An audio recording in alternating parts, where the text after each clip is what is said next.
Exoplanet जहां जीवन पनप पाए, वहां की लाइफ धरती से बिल्कुल अलग हो सकती है।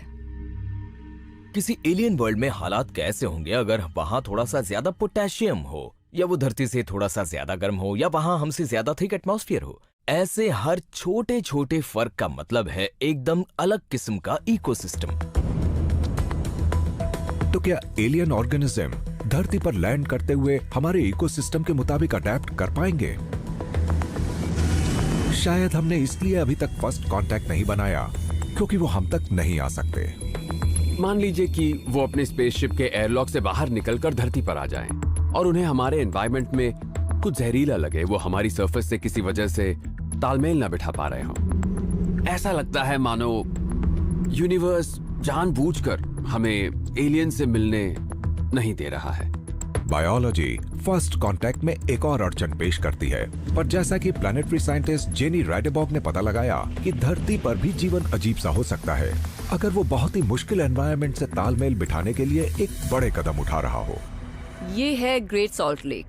किसी जमाने में ये इससे कहीं ज्यादा विशाल हुआ करती थी।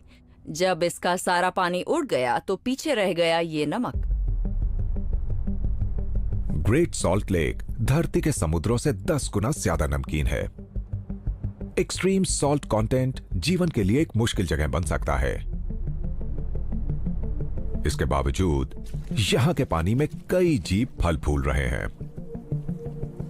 जब हम इस विशाल झील में लाइफ को देखते हैं तो पाते हैं कि इस अजीब से एनवायरनमेंट में अरबों माइक्रोब्स मौजूद हैं। तब हमें अंदाजा होता है कि लाइफ हमारी उम्मीद के उलट अनोखे रास्ते अपनाती है, अनोखी जगहों पर पनपती है। माइक्रोबियल लाइफ या एक्सट्रीमोफाइल्स ने झील में बने रहने का अपना अलग तरीका विकसित किया है। ये 16 पार्ट पंप्स का इस्तेमाल करके अपनी सेल में से नमक बाहर निकाल देते हैं ताकि वो नॉर्मल लाइफ जी सकें। पर इसके लिए उन्हें सतह के काफी पास रहना पड़ता है और बहुत ज्यादा यूवी रेडिएशन का सामना करना पड़ता है। तो मेरे पीछे ये जो पिंक कलर आपको नजर आ रहा है, ये इन ऑर्गेनिजम्स का पिंक कलर है।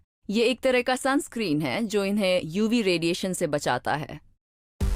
एक्सट्रीमोफाइल्स ने हमें दिखा दिया है कि धरती पर जीवन कहां-कहां बचा रह सकता है।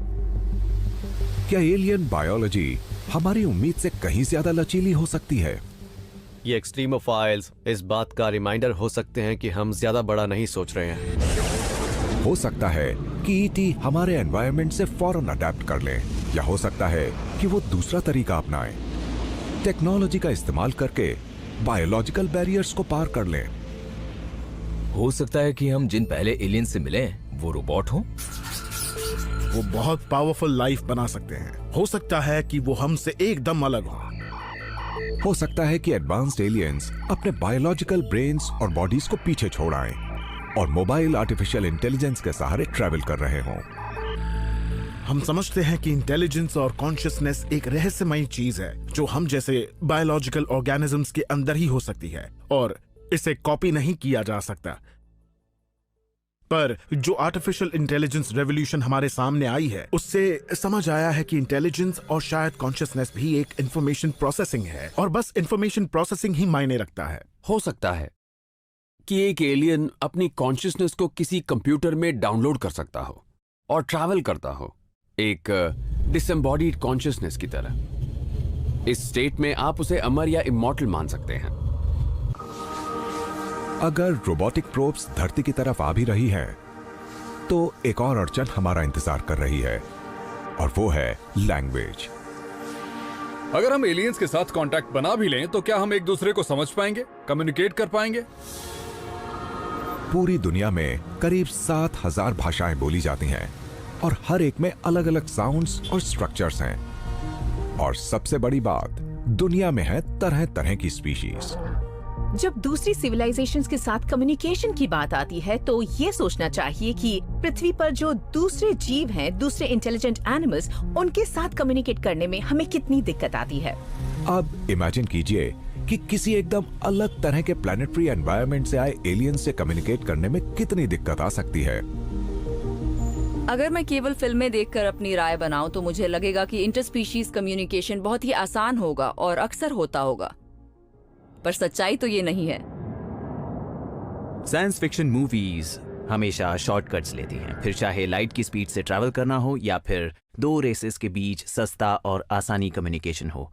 अपने अपने कान में कोई मशीन पहनी और वो आपकी यूनिवर्सल ट्रांसलेटर बन गई। हकीकत में ये इतना आसान नहीं होगा। अगर हम किसी एलियन सिविलाइजेशन से इंग्लिश या स्पेनिश या इटालियन बोलने की कोशिश करेंगे, ये भाषाएं धरती पर हमारी लोकल हिस्ट्री में बहुत गहराई से रची बसी हैं। इन्हें कोई भी एलियन सिविलाइजेशन जरा सा भी पहचान या समझ नहीं पाएंगी। इंसानों और एक इंटेलिजेंट एलियन रेस के बीच के लैंग्वेज बैरियर को तोड़ने के लिए हमें कुछ नन्हे कदम उठाने होंगे। धरती पर कुछ इंटेलिजेंट क्रीचर्स हैं। हम ये कह सकते हैं कि वो टेक्नोलॉजिकली इतने एडवांस नहीं हैं। वो पानी में रहते हैं, जैसे कि वेल्स, डॉल्फिन्स वगैरह। वो बहुत ही इंटेलिजेंट सोशल एनिमल है। वो एक दूसरे से कम्युनिकेट करते हैं।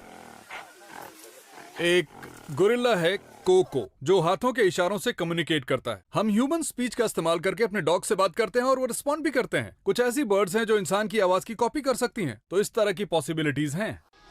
हेलो। एलियन से हम किस तरह कम्युनिकेट करेंगे, इसकी प्रैक्टिस के लिए शायद हमें धरती पर अलग अलग स्पीशीज से कम्युनिकेट करना चाहिए। इन सारी विभिन्नताओं के बावजूद हमें ईटी के साथ एक कॉमन ग्राउंड खोजना होगा, तभी फर्स्ट कांटेक्ट हो पाएगा। अगर हम बाकी सिविलाइजेशन से ज्यादा पीछे हैं तो हमारी कुछ ऐसी चीजें होंगी जो वो कभी नहीं समझ पाएंगे, चाहे वो जितना भी कोशिश कर लें। मुझे कैट्स पसंद हैं, वो बहुत स्मार्ट होती हैं, पर मैं किसी कैट को कभी समझा नहीं सकता कि मैं किसी को क्या टेक्स्ट मैसेज कर रहा हूं। पर अगर हम दूसरी किसी सिविलाइजेशन से कांटेक्ट बना भी लेते हैं जो कंप्यूटर या टेलीस्कोप या स्पेसशिप बना चुकी है, तो एक लैंग्वेज डेवलप करके बेसिक साइंस के बारे में कम्युनिकेट करने में कोई दिक्कत नहीं होनी चाहिए। पर यहाँ ये ध्यान देने वाली बात है कि उनकी इंटेलिजेंस हमसे कम होनी चाहिए। तो ये पॉसिबल है कि कोई एडवांस स्पीशीज फर्स्ट कांटेक्ट के चैलेंजेस से निपटने का रास्ता निकाल ले। पर अगर कोई एलियन सिविलाइजेशन मौजूद है और वो हमसे कहीं ज्यादा एडवांस्ड है, तो क्या इसमें कुछ बड़ी समस्याएं आएंगी? शायद यही वजह है कि इंटेलिजेंट एलियंस कभी भी धरती पर नहीं आए हैं। इसकी वजह हो सकती है कि शायद हम उनके लिए उतने इंटरेस्टिंग नहीं हैं। क्या फर्स्ट कांटेक्ट का सबसे बड़ा बैरियर यह है कि एलियंस हमसे मिलना ही नहीं चाहते?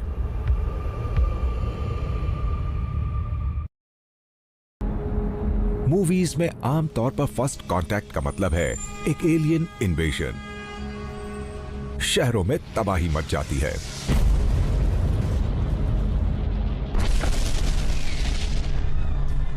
इंसानियत के खत्म होने की नौबत आ जाती है। शायद ईटी को बुलाना इतनी अच्छी बात ना भी हो। इमेजिन कीजिए कि हमारे पास एक इंटरगैलेक्टिक ईमेल आता है किसी सुपर एलियन civilization.org से। उसमें लिखा है कि हम 30 साल बाद तुम्हारे पास आ रहे हैं। तो क्या ऐसा होगा कि हम फिर से किसी रियलिटी टीवी शोज में बिजी हो जाएंगे कि अभी तो बहुत समय है? नहीं, हम एकदम परेशान हो जाएंगे। लोग बदहवास हो जाएंगे। पर सच यह है कि हम कई दशकों से अपनी लोकेशन कॉस्मोस में भेजे जा रहे हैं। करीब 100 सालों से धरती पर एक टेक्नोलॉजिकल वर्ल्ड बना है और इस दौरान हम लगातार सिग्नल्स ब्रॉडकास्ट करते आ रहे हैं, लेकिन इसके बावजूद अभी तक उनसे कोई अट्रैक्ट नहीं हुआ है। ये देखने वाली बात है कि किसी भी एलियन ने इसमें दिलचस्पी नहीं दिखाई है, जबकि अगर वो चाहे तो पृथ्वी को अपनी पार्किंग लॉट में ही बदल सकते थे। शायद किसी का ध्यान धरती की तरफ नहीं गया है क्योंकि कोई एडवांस्ड सिविलाइजेशन हमसे पहला कांटेक्ट करना ही नहीं चाहती। मान ले वो बहुत इंटेलिजेंट है तो उनकी हम लोगों में दिलचस्पी नहीं होगी। शायद इसलिए उन्होंने कांटेक्ट बनाने की कोशिश ही नहीं की। अगर कोई एलियन इतना एडवांस्ड है तो शायद हम उसके लिए इतने इंटरेस्टिंग नहीं होंगे। ठीक वैसे ही जैसे हम बाहर भटकते रहते हैं और चींटियों पर हमारा ध्यान ही नहीं जाता। एक एक्स्ट्रा टेरेस्ट्रियल इन्वेजन किसी बेहतरीन साइंस फिक्शन का विषय हो सकता है।